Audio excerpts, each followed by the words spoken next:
Saya menyatakan pendirian saya bahawa saya amat terkilan dan amat tidak bersetuju dengan langkah sedemikian. Kerana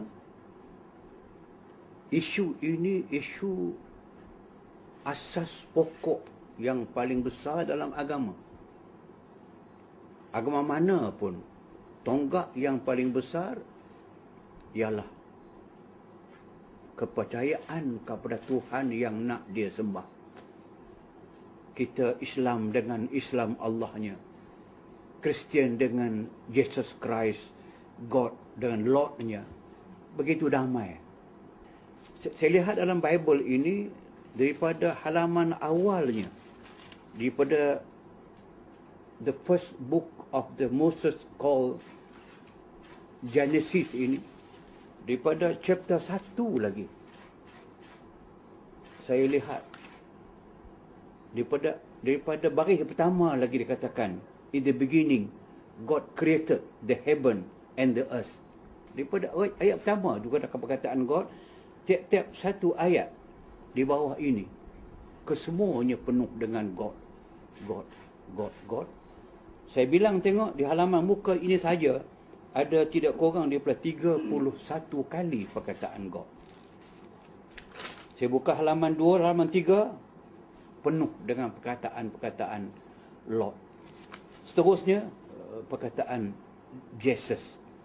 Sampailah sepanjang Bible ini saya tidak bertemu perkataan Allah. Itulah yang paling kita faham, yang mereka faham. Sedangkan kalau saya pegang Al-Quran yang menjadi pegangan kita pula, ada mula daripada mula pertama sekali pun anda berjumpa dengan Bismillahirrahmanirrahim. Dengan nama Allah Tuhan yang Maha Pengasih, Maha Penyayang. Dalam surah yang pertama, surah Al-Baqarah, ada 286 ayat. Tuan-tuan boleh bilang dan saya boleh bilang, dalam surah pertama sahaja ada 286 ayat ini, terdapat padanya 270 kali, 279 kali perkataan Allah itu appear, wujud dan lahir dan dibaca. Seolah-olahnya tiap-tiap satu ayat itu ada Allah. Lagi 286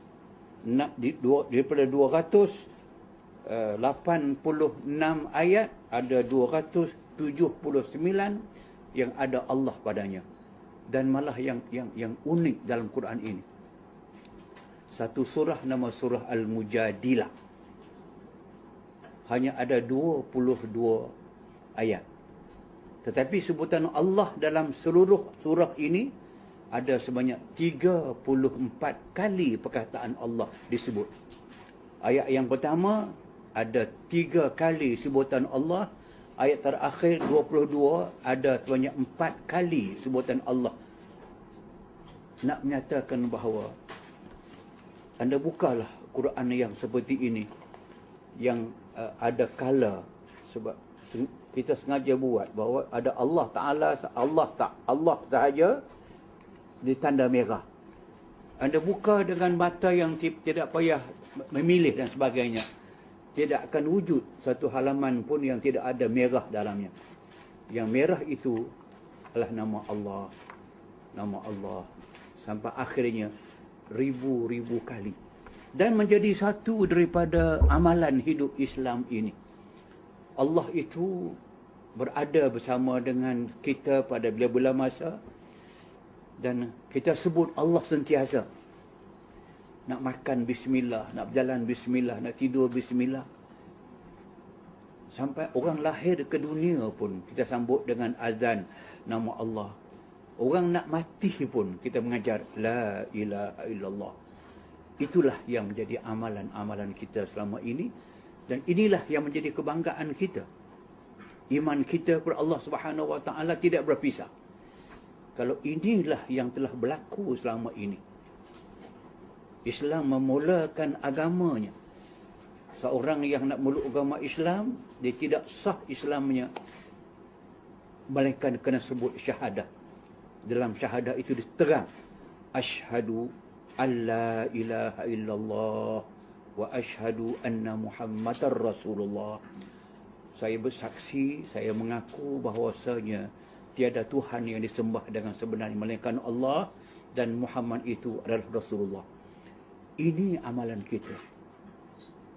Ini pegangan kita. Dan ini kebanggaan kita. Dia tanda aras. Benchmark. Kriteria yang paling utama dalam Islam, Allah ini bukan Allah yang dipahami sebagai Allah yang ada anak, Allah yang ada sekutu. Tapi Allah yang kita fahami ini tertera kriterianya, sifat asasinya dalam satu surah nama dia Suratul Ikhlas. Surah yang nombor 112. Surah yang kita baca selalu, Qul huwallahu ahad, Allahus samad, lam yalid wa lam yulad wa lam yakul lahu kufuwan ahad. Katakanlah wahai Muhammad, katakanlah wahai umat Islam kepada siapa sahaja, huwallah, dia Allah yang ahad, yang esa. Allah Islam kriterianya, benchmarknya, Allah yang maha esa, Allah yang tunggal.